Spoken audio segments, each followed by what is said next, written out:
देखिए, कमेटी की बात में क्या हुआ उसका तो मैं आपको कुछ कहूंगा नहीं, क्योंकि वो हम लोगों के लिए ठीक नहीं है।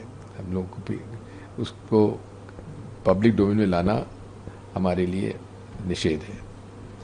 लेकिन ये बात मैं जानना चाहता हूं माननीय प्रधानमंत्री जी से कि इस देश में सबसे पहले जो इंजीनियरिंग मेडिकल कॉलेज का एडमिशन और सरकारी नौकरियों में नियुक्तियां, ये सब व्यापम के माध्यम से होती थी मध्य प्रदेश में, और भारी भयंकर भ्रष्टाचार हुआ, और जिसमें कि 50-52 लोग उसमें उन्होंने आत्महत्या की थी, उनके लोगों का देहांत हुआ था। लेकिन आज भी उसमें सीबीआई को केस सौंपा गया सुप्रीम कोर्ट ऑर्डर में, लेकिन उसमें भी केवल मेडिकल कॉलेज और इंजीनियरिंग कॉलेज की भर्ती का ही जो भ्रष्टाचार था वो उसकी जांच हुई है। जो सरकारी नौकरियों में जो भ्रष्टाचार हुआ है उस पर कोई जांच भी चालू नहीं हुई। तब से लेकर आज तक करीब 100 ऐसे प्रकरण हैं राज्य सरकार और केंद्र सरकार के अंतर्गत, जहां पेपर लीक हुआ या एक पेपर देते हुए लोगों ने भ्रष्टाचार किया।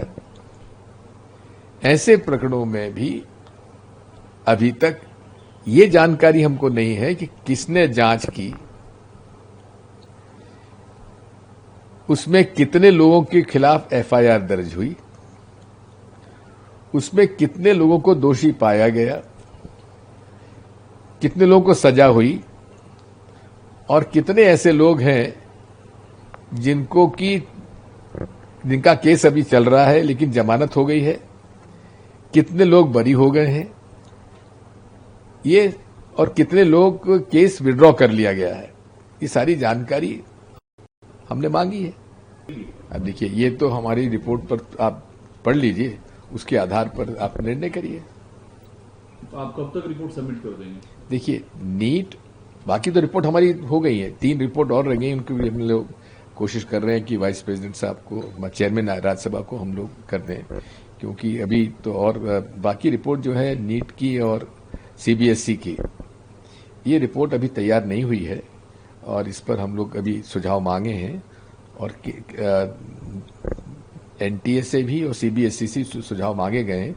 वो 8 या 10 तारीख तक आएंगे, उसके बाद ही कुछ हम लोग अपनी रिपोर्ट बना पाएंगे। देखिए, कुछ भी कहिए, टीएमसी हमारे साथ इंडिया ब्लॉक में थे भी नहीं भी थे, लेकिन डीएमके बड़ी मजबूती के साथ हम लोगों का समर्थन करते थे इंडिया अलायंस का।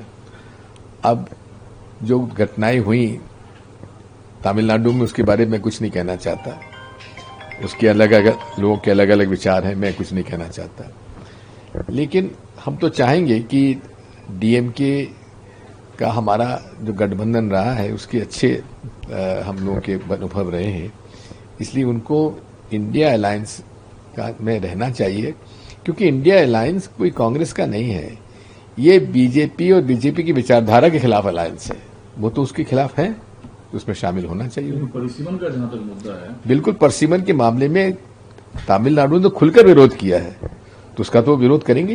अब ये तो थोड़ा सा हम लोग बड़ा आश्चर्य हो रहा है कि टीएमसी इतने वर्षों तक सरकार में ये टूट कैसे रही। बिल्कुल अच्छी बात है, मैंने खुद ने यही कहकर विड्रॉ किया है कि नए लोगों को सामने लाना चाहिए।